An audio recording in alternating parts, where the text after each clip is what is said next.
नाम बबुए के जिनके पद रज परसता नासत बिगन अनेक सब धरती कागद करऊं सब वन कलम कटाय सात समुद्र शाही सतगुरु गुण लिख्या न जाए। राम राम राम राम राम राम राम।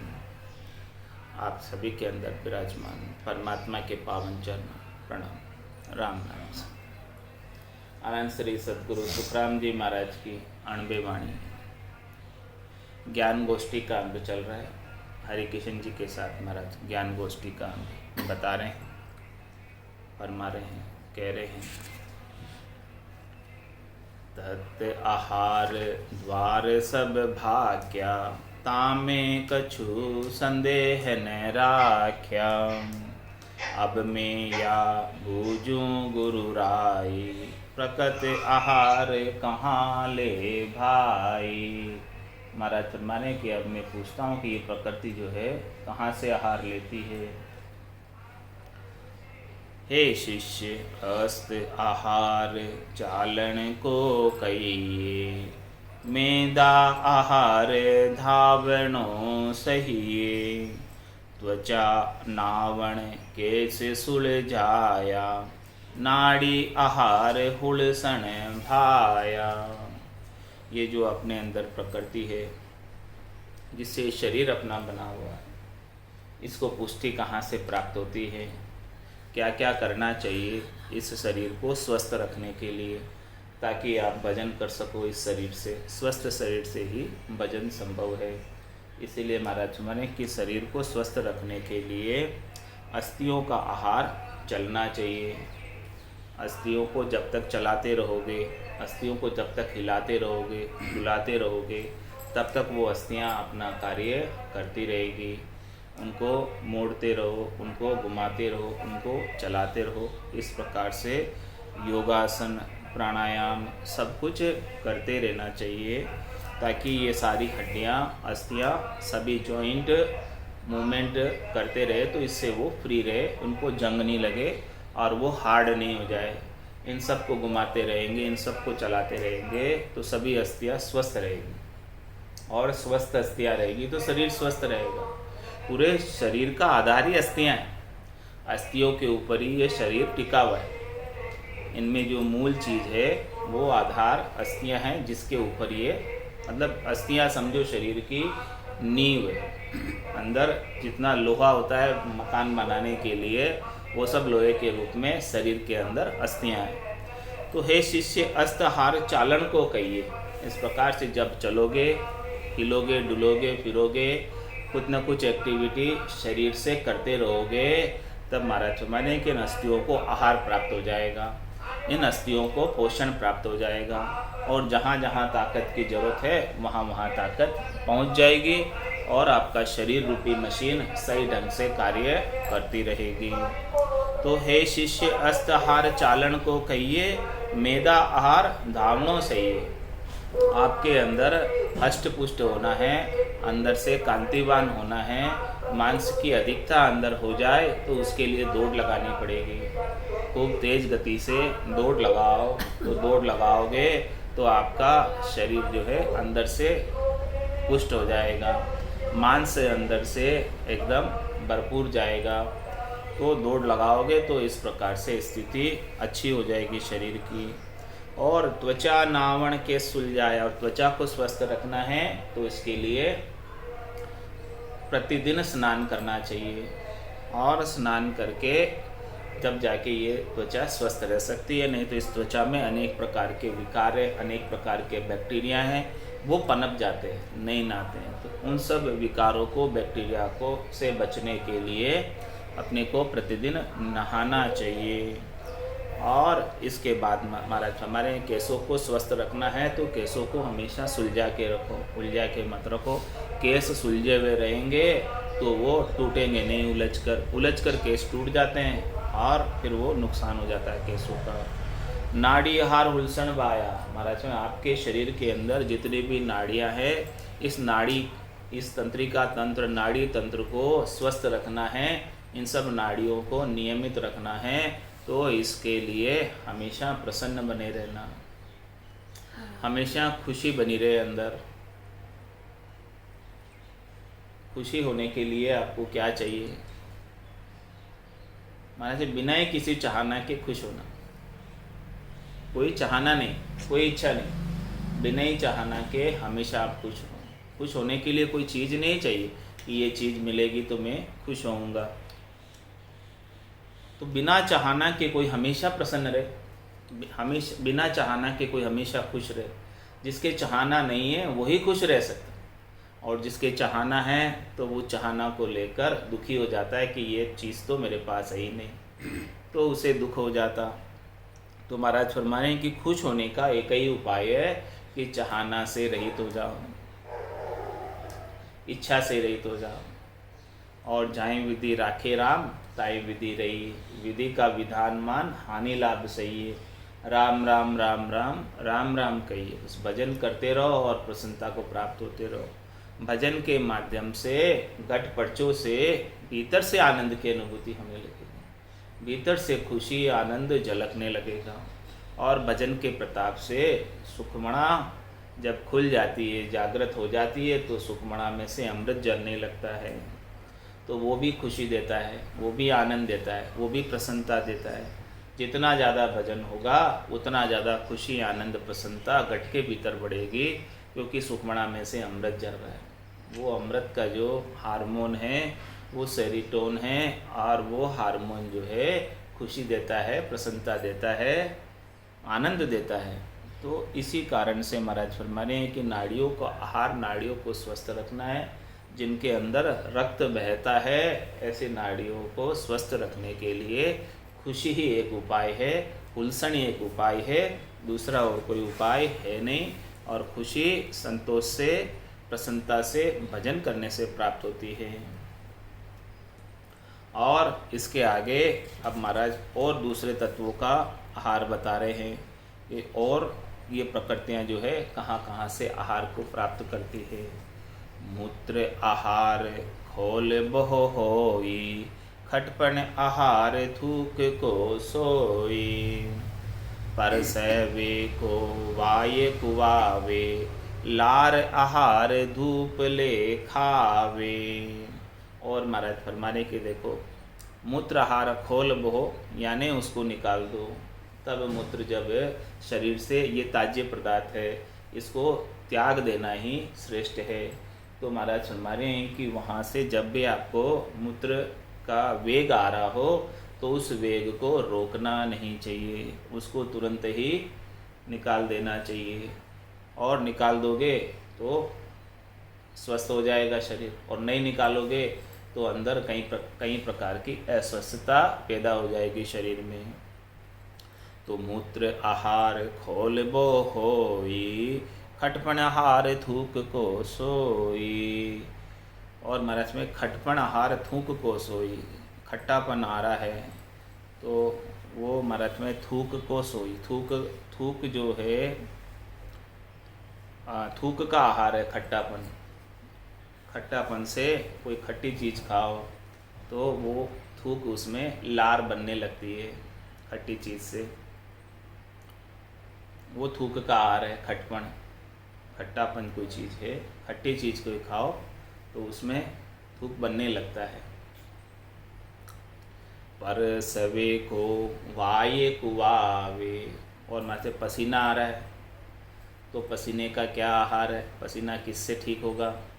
कि भैया पंखा चला दो और क्या, वायु आ जाए, पसीना सूख जाएगा। तो उससे स्वस्थता प्राप्त करने के लिए, पसीने से स्वस्थता प्राप्त करने के लिए, पसीने से निजात पाने के लिए पसीने का आहार वायु है।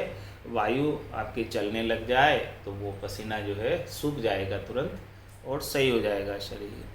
और महाराज हमारे लार आहार धूप ले खावे। और महाराज हमारे कि धूप से लार पुष्ट होती है, धूप से अंदर से लार पुष्ट करना है तो लार का आहार धूप है। लार को पुष्ट करना है तो धूप से लार पुष्ट होती है, तो ये धूप से विटामिन डी मिलता है और उससे लार पुष्ट होती है। हे शिष्य बिंद को यो सुन भाई, तिरिया कवल रस ले जाए। ए पांच तत्व या रंग विस्तारे, तो ये तत्व सु उपजन हारे। महाराज फरमाने कि वीर्य का आहार त्रिया कमल रस लेना है। इन 5 तत्वों के रंग का विस्तार पानी से होता है। इस प्रकार से ये पानी वाले जो तत्व है उन सब का महाराज ने आहार बताया। पहले सब पृथ्वी तत्व के 5 तत्वों का आहार बताया, अब जल तत्व के जो 5 प्रकृति है उनका आहार बताया। जल तत्व वाले कौन कौन से बताए? मूत्र बताया और थूक बताया, पसीना बताया, लार बताया और बिंद बताया, वीर्य बताया। ये सब जो है जल से बनी हुई प्रकृति अपने शरीर में, इन सब का आहार ऐसा ऐसा है। इन सब को आहार यहाँ से पुष्टि को प्राप्त होते हैं, इससे शरीर स्वस्थ होता है। इनको ये आहार हमेशा प्राप्त होता रहे। इस प्रकार से शरीर को रखें जिससे आपका शरीर स्वस्थ रहे। ये जल तत्व से बनी हुई प्रकृति को स्वस्थ रखने का उपाय। और इससे पहले महाराज ने बताया था पृथ्वी तत्व से बनी हुई प्रकृति का उपाय। पृथ्वी तत्व में क्या क्या था? अस्थि था, मेदा था, त्वचा था, केश था और नाड़ी था। ये पांचों जो प्रकृति है वो पृथ्वी तत्व की बनी हुई है। इन पृथ्वी तत्व की प्रकृतियों को स्वस्थ रखने का महाराज ने उपाय बताया। इसके बाद जल तत्व से बनी हुई प्रकृति 5 है, उनका भी महाराज ने सब कुछ स्वस्थ रहने का उपाय बताया। और अब इसके बाद महाराज अग्नि तत्व वाली बात बता रहे कि अग्नि तत्व से कौन कौन सी प्रकृति अपने गट के भीतर है और वो कैसे पुष्ट होती है, उससे कैसे आहार प्राप्त होता है इनको कि जिससे वो स्वस्थ रहे शरीर। हे शिष्य खुद्या आहार अन्य को लेवा, तिरखा आहार नीर जल देवा। निद्रा आहार सोवणो भाई, आलस लात काम उठाए। महाराज फरमाने कि देखो भूख लग रही हो तो भोजन प्रसाद पालो। भूख का आहार भोजन पाना है।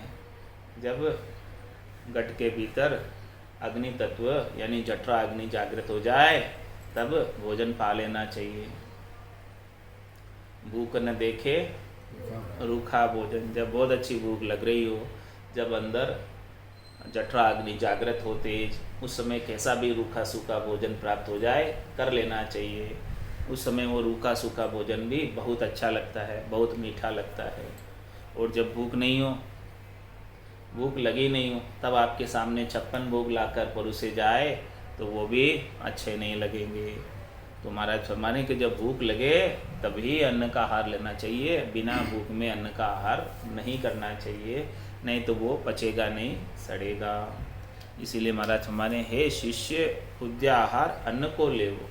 अन्न जब आप धारण करोगे, अन्न कब लोगे? जब भूख लगेगी। तो इस प्रकार से भूख कब लगेगी? जब आपके गट के भीतर अग्नि तत्व जठरा अग्नि के रूप में चेतन होगा।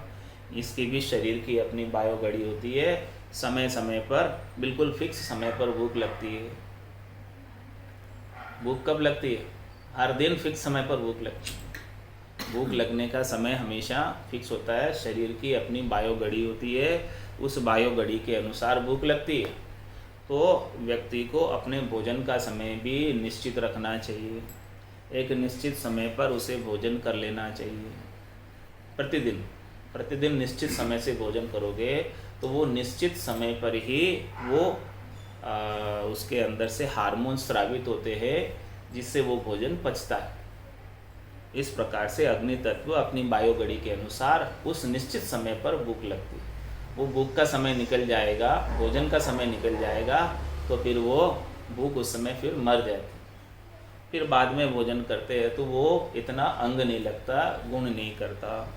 तो महाराज फरमा रहे हैं कि देखो जब अपने शरीर के अंदर भूख लगी हो तो उसमें भोजन प्राप्त कर लेना चाहिए। उसके अंदर देर नहीं करनी चाहिए। 100 काम छोड़कर भोजन कर लेना चाहिए और 1000 काम छोड़कर नहा लेना चाहिए और लाख काम छोड़कर भजन कर लेना चाहिए। तो महाराज माने हे शिष्य खुद्य आहार अन्न को ले, अन्न प्राप्त कर लो तो आपका भूख का जो है काम हो जाएगा। और तिरका आहार नीर जल देवा, महाराज माने कि जो नीर है जल देवता है, इन जल देवता का आहार भी आपको करना चाहिए। कब करना चाहिए? जब प्यास लगी हो, इन जल देवता का आहार कर लो तो आपकी जो है प्यास बुझ जाएगी। ये प्यास किससे लगती है? ये कौन से तत्व का उपाय बता रहे हैं महाराज? अग्नि तत्व का। जो 5 प्रकृति अपने गट के भीतर बनी हुई है, जिससे भूख लगती है, जिससे प्यास लगती है, जिससे नींद आती है, जिससे आलस आता है और जिससे ये सारी चीज़ें जो है अग्नि तत्व की बनी हुई है। ये अग्नि तत्व की प्रकृतियां हैं, तो इन सब का जो है अग्नि तत्व से संबंध है। तो जब जब इस प्रकार की अग्नि गट के भीतर जागृत होवे तो उन अग्नि को आहार पहुंचाना चाहिए। उन अग्नि को आहार पहुंचाया जाएगा तो वो अग्नि शांत होगी। तो महाराज फरमाने कि खुद्य आहार अन्न को लेवो, अन्न का लेना भूख का आहार है। और तिरखा आहार नील जल देवा, प्यास लग रही हो तो जल देवता को आप आरोग लो तब आपकी प्यास बुझ जाएगी। अब महाराज हमारे देखो, भूख और प्यास दोनों चीज़ लगती है तो दोनों अलग अलग है और दोनों का अलग अलग से आपको कॉम्बिनेशन शरीर के अंदर रखना है। जैसे अन्न खाओगे तो अन्न खाने से 1 घंटे बाद जल पीना। जल कब पीना? क्योंकि वो अग्नि जो आपके जागृत हुई थी गट के भीतर, वो कौन सी थी? जठरा अग्नि थी। और जठरा अग्नि अन्न क्या कार्य है? अन्न का पाचन करना। और आपने फिर उस जठरा अग्नि के ऊपर भोजन करते ही तुरंत जल पी लिया तो वो जठरा अग्नि शांत हो जाएगी। तो फिर गट के भीतर इस अन्न जो आपने पाया है, अन्न का प्रसाद जो आपने पाया है, उस अन्न के प्रसाद का पाचन नहीं होगा सही तरीके से, डाइजेशन सिस्टम बिगड़ जाएगा। और जब डाइजेशन सिस्टम बिगड़ जाएगा तो जो भी अन्न प्रसाद आपने पाया, उस अन्न प्रसाद आपके शरीर के अंदर अंग नहीं लगेगा। अंग लगने का मतलब उसका जो ताकत बननी चाहिए, रक्त बनना चाहिए, मांस बनना चाहिए, मज्जा बननी चाहिए, वो कुछ बनेगा नहीं। और वो अन्न नहीं पचने की वजह से अंदर सड़ेगा और सड़ने से कई प्रकार की बीमारियां पैदा करेगा। तो महाराज फरमाने कि इस कॉम्बिनेशन का भी आपको ख्याल रखना है कि भोजन करने के 1 घंटे बाद आपको जल पीना है, उससे पहले जल नहीं पीना है। और पहले यदि आपको प्यास लग रही है तो पहले आप जल पी लो और फिर उसके आधे घंटे बाद भोजन करो। प्यास लग रही है पहले तो पहले जल पी लो, उसके आधे पौन घंटे बाद भोजन करो, लेकिन भोजन करने के 1 घंटे तक जल नहीं पीना उसके बाद। तो महाराज में तिरखा आहार नीर जल देवा, इस प्रकार से नीर जो है आपके जल देवता है, प्यास का वो आहार है। जल देवता का आपको सेवन करना चाहिए, जिससे आपका प्यास जो लगी हुई है वो प्यास बुझ जाए। और जल देवता को भी जो है किस प्रकार से पीना है उस प्रकार की भी महाराज बता रहे कि वो जल देवताओं को सुबह उठते ही 3-4 गिलास पानी पी लेना चाहिए। और कैसे पीना चाहिए? जिस प्रकार से गर्म दूध पीते हैं, गर्म चाय पीते हैं, ऐसे पानी को पीना चाहिए। क्योंकि अपने शरीर के अंदर जो लार बनती है वो लार बड़ी कीमती है, बेशकीमती है। जो भी रात भर में आपकी लार बनी है उसको बिना कुल्ला किए लार को अंदर उतारना है। तो उस लार को उतारने के लिए सुबह जो है गुनगुना पानी 3-4 गिलास जितना मैक्सिमम पी सकते हो सुबह सुबह पी लो उसको। और कैसे पीना? जैसे दूध पीते, चाय पीते, उस तरीके से अंदर घुमा कर, ताकि लार पूरी आपके शरीर के अंदर उतर जाए और आपके शरीर को पुष्टि प्रदान करे। इस प्रकार से जल देवता का सुबह सुबह आस्वादन लेना चाहिए और बड़ा स्वाद लेकर जल का सेवन करना चाहिए। और उसके बाद दूसरा नियम समझ लिए कि भोजन के आधे घंटे पहले जल पी सकते हैं और भोजन के 1 घंटे बाद जल पी सकते हैं। और जब भी जल पिए बैठ कर पिए, और जब भी जल पिए चुस्की ले लेकर पिए, बिल्कुल लार पूरी अपने गट के भीतर उतर जाए, तभी वो लाभ प्रदान करेगी। तो महाराज फरमाने, हे शिष्य खुद्या आहार अन्न को लेवो और तीर्खा आहार नीर जल देवो। और फिर आगे तीसरा बात आ रहा, तीसरी प्रकृति की बात आ रही है। भूख की बात हो गई, प्यास की बात हो गई, और अब निद्रा की बात हो रही है कि भाई निद्रा आहार सोवणो भाई। महाराज के पास नींद आ रही है तो नींद का आहार क्या है? सो जाओ। नींद आ रही है, नींद आ रही तो सो जाओगे तो फिर जो है निद्रा का आहार मिल जाएगा। पर जब नींद पूरी पक जाएगी तो फिर उठ जाओ। तो नियमित रूप से सोने का समय भी अपना फिक्स होना चाहिए।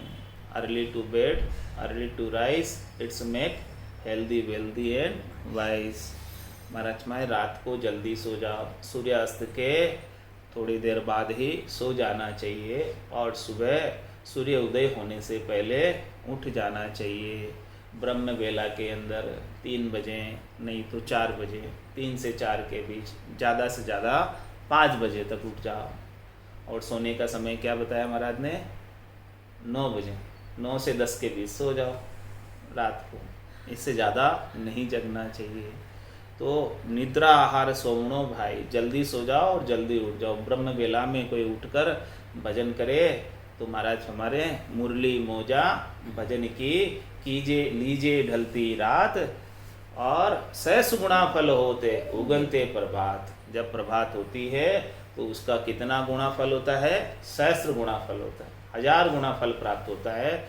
इस प्रकार से कोई ब्रह्म वेला में उठकर भजन करे तो जल्दी सोओगे तभी जल्दी उठ पाओगे। सोने में विलंब कर दिया, सोने में 12-1 बजा दी तो फिर सुबह 7-8 बजे पहले नहीं उठ सकते। 3 बजे उठे त्रिलोकीनाथ, 3 बजे उठे त्रिलोकीनाथ, 4 बजे ब्रह्म जगावे, 4 बजे ब्रह्म जगावे, 5 बजे उठे जो रजक बटावे, 5 बजे उठे रजक बटावे, 7 बजे उठे वो कर्म फुटावे, 7 बजे उठे सो कर्म फुटावे। देख लो महाराज क्या फरमा रहे हैं। तो भाई 7 बजे उठोगे तब तक तो सब रजक बढ़ चुकी होगी, फिर आपके क्या हाथ आएगा? फिर कुछ हाथ आने वाला नहीं। हाँ, तो 3 बजे से उठना आरंभ कर दें तो निद्रा आहार सोवणो भाई। देखो निद्रा तो सबको आती है, शरीर का धर्म आएगी, लेकिन उसके लिए आप जल्दी सो जाओ और फिर जल्दी उठ जाओ। ये सबसे बेस्ट रूल है, नियम है। तो निद्रा आहार सोवणो भाई, आलस लात काम उठाए। आलस लात काम उठाए। आलस का आहार काम नहीं करना। आलस जब आता है तब काम नहीं करने देती है। तब आलस आता है तब महाराज फरमाने कि थोड़ी देर शांति से विश्राम दे दो तो आलस चली जाएगी, निकल जाएगी। इस प्रकार से आलस का आहार वो है कि काम नहीं करने देती है। आलस ऐसा आता है जब शरीर पूरा थक जाता है तब आलस आता है। तो उस समय थोड़ा विश्राम को प्राप्त कर लो, और विश्राम प्राप्त कर लो तो फिर बाद में फिर आलस निकल जाएगी। हे शिष्य चेतन प्रकृति को सुन भाई, मैरी संयम सुही सुख पाई। ये प्रकृति पांचों विस्तारी, तामस तत्सु उपजे सारी। चेतन प्रकृति स्त्री के संगम से खुश होती है। ये पांचों प्रकृति विस्तार तेज तत्व से होता है। इस प्रकार से ये सारा तेज तत्व का पांचों का विस्तार महाराज ने बताया है। जो कामना जागृत होती है वो स्त्री संगम से सुख पाती है, तो उसका ये विस्तार है। ऐसा पांचों तत्व अग्नि तत्व की कामना के लिए बताया कि अग्नि तत्व की कामना जो जागृत होती है। इस प्रकार से 5 अग्नि तत्व की प्रकृतियां अपने शरीर में विद्यमान रहती है। एक भूख है, और दूसरी प्यास है, तीसरी नींद है, चौथा आलस है, और 5वीं स्त्री संगम की कामना है। ये पांचों प्रकार की जो है अपना अपना आहार प्राप्त करके खुशी को प्राप्त होती है प्रकृतियाँ। हे शिष्य, अब इसके बाद में महाराज आगे की 5 प्रकृतियों का वर्णन करके बता रहे हैं कि ये किस किस से खुशी को प्राप्त होती है। हे शिष्य, गावण आहार अर्थ को होई, धावण दौड़ जमिया सोई, लड़वे को मानव आहारा, सामा वचन सुनावन हारा। इसके बाद महाराज ये जो आगे का जो प्रकृति है अपने अंदर वायु तत्व वाले, वायु तत्व की 5 प्रकृतियों का आहार बता रहे कि वायु तत्व की 5 प्रकृतियाँ अपने गट के भीतर जो जो मौजूद रहती है वो कौन कौन सी है। गावण लड़न और दौड़ बो होई, ऊंची हाक ख्याल करे सोई। ये 5 प्रकृतियाँ वायु तत्व से बनी हुई है। अब इन 5 प्रकृतियों का आहार महाराज बता रहे, हे शिष्य, गावण आहार अर्थ को होई, गावण आहार अर्थ को होई, और धावण दौड़ जमिया सोई। गाने का आहार क्या है कि भाई वो जो आप गा रहे हो किसी को उसका अर्थ समझाना, गाकर कोई बात आई है सामने तो उसको गाकर उसका अर्थ समझा दो, तो ये गाना सफल हो जाएगा, गाना सार्थक हो जाएगा यदि अर्थ के साथ गाया है तो। यानी उस समय उस तर्क सम्मत होना चाहिए, जो भी आप गा रहे हैं उस समय के अनुसार होना चाहिए। कोई भी चीज़ समय के अनुसार गाइए तो गाना सार्थक हो गया, सफल हो गया। उसका अर्थ उस समय बैठना चाहिए, उसकी तुकबंदी उस समय बैठनी चाहिए जिस समय कोई गान किया जा रहा है। तो इस प्रकार से महाराज हमारे कि गावण आहार अर्थ को होई, अर्थ के सहित गाया तो वो सार्थक है, और बिना ही अर्थ के गाया जिसका कोई अर्थ पता ही नहीं है, केवल ऐसे ही गा दिया, जिसका महत्व ही नहीं पता है, तो महाराज फरमाने कि उसमें जो संतोष प्राप्त होना चाहिए वो प्राप्त नहीं होगा। और धावण दौड़ जमिया सोई, और महाराज फरमाने कि धावण यानी दौड़ का आहार क्या है कि ये जमीन होनी चाहिए जिसके ऊपर दौड़ लगाए। बिना जमीन के भला कौन कैसे दौड़ लगा सकता, दौड़ ही नहीं सकता ना, जमीन ही नहीं होगी तो। लंबी चौड़ी अच्छी खासी जगह होनी चाहिए दौड़ने के लिए, तब दौड़ने का संतोष प्राप्त होगा, नहीं तो दौड़ने का संतोष भी प्राप्त नहीं होगा, लंबी चौड़ी जगह नहीं होगी। कोई एक फ्लैट में रहता है भला कैसे दौड़ेगा, हाँ 1 बेडरूम किचन है, किधर दौड़ेगा। उसके लिए ज़मीन चाहिए, उसके लिए गार्डन चाहिए अच्छा दौड़ने के लिए।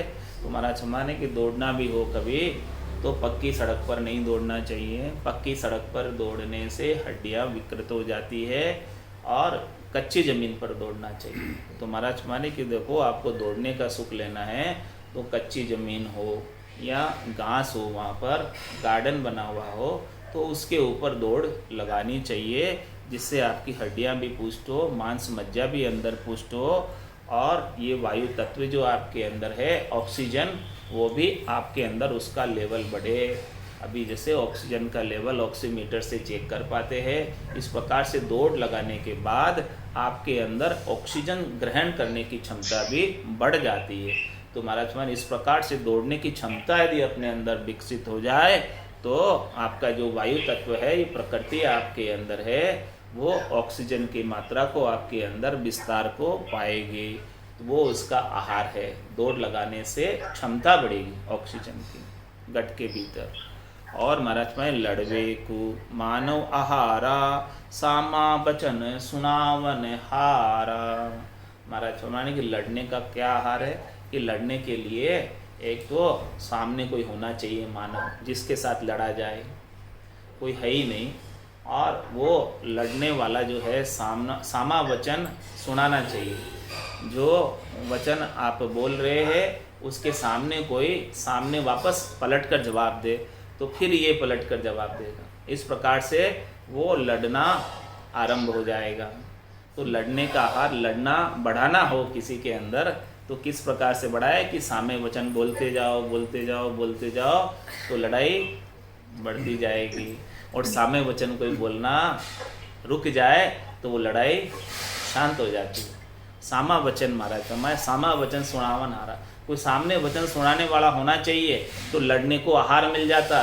जल ले यानी लड़ने में आग में घी डालने का काम हो जाता, कोई सामा वचन बोलने वाला हो तो लड़ने का आहार क्या है कि सामा वचन सुनाने वाला होना चाहिए, तो लड़ने को पुष्टि प्राप्त हो जाती है, फिर लड़ने का जोश आ जाता है सामने वचन को। और सामने वचन को सुनाने वाला ही नहीं है, कोई बोल ही नहीं रहा है, तो फिर भला कोई कैसे वो शांत हो जाएगी, लड़ने की बात ही समाप्त हो जाएगी। इस प्रकार से महाराज ने सारे प्रकृतियों का अपने शरीर के अंदर आहार का वर्णन कर करके एक एक तत्व का बता रहे। तो आज 3 तत्वों के आहार का वर्णन हुआ है, एक तो पृथ्वी तत्व का, और उसके बाद जल तत्व का, उसके बाद वायु तत्व का, और उसके बाद आगे के तत्वों का अग्नि तत्व का भी हुआ है। उसके बाद आगे का जो तत्व है ब्रह्मांड तत्व बचा है, उसका वर्णन कल आएगा। बोलो राम सद्गुरु देव जी महाराज ने धन्य हो परम दयाल सद्गुरु सुखराम जी महाराज ने धन्य हो आनंद श्री सद्गुरु सुखराम जी महाराज के ज्ञान सत्स्वरूप भगवान ने धन्य हो केवली भगवंता ने धन्य हो जीवा तारण जहाज ने धन्य हो मोक्ष के मालिका ने धन्य हो अनंत कोटि संतान ने धन्य हो राम सभा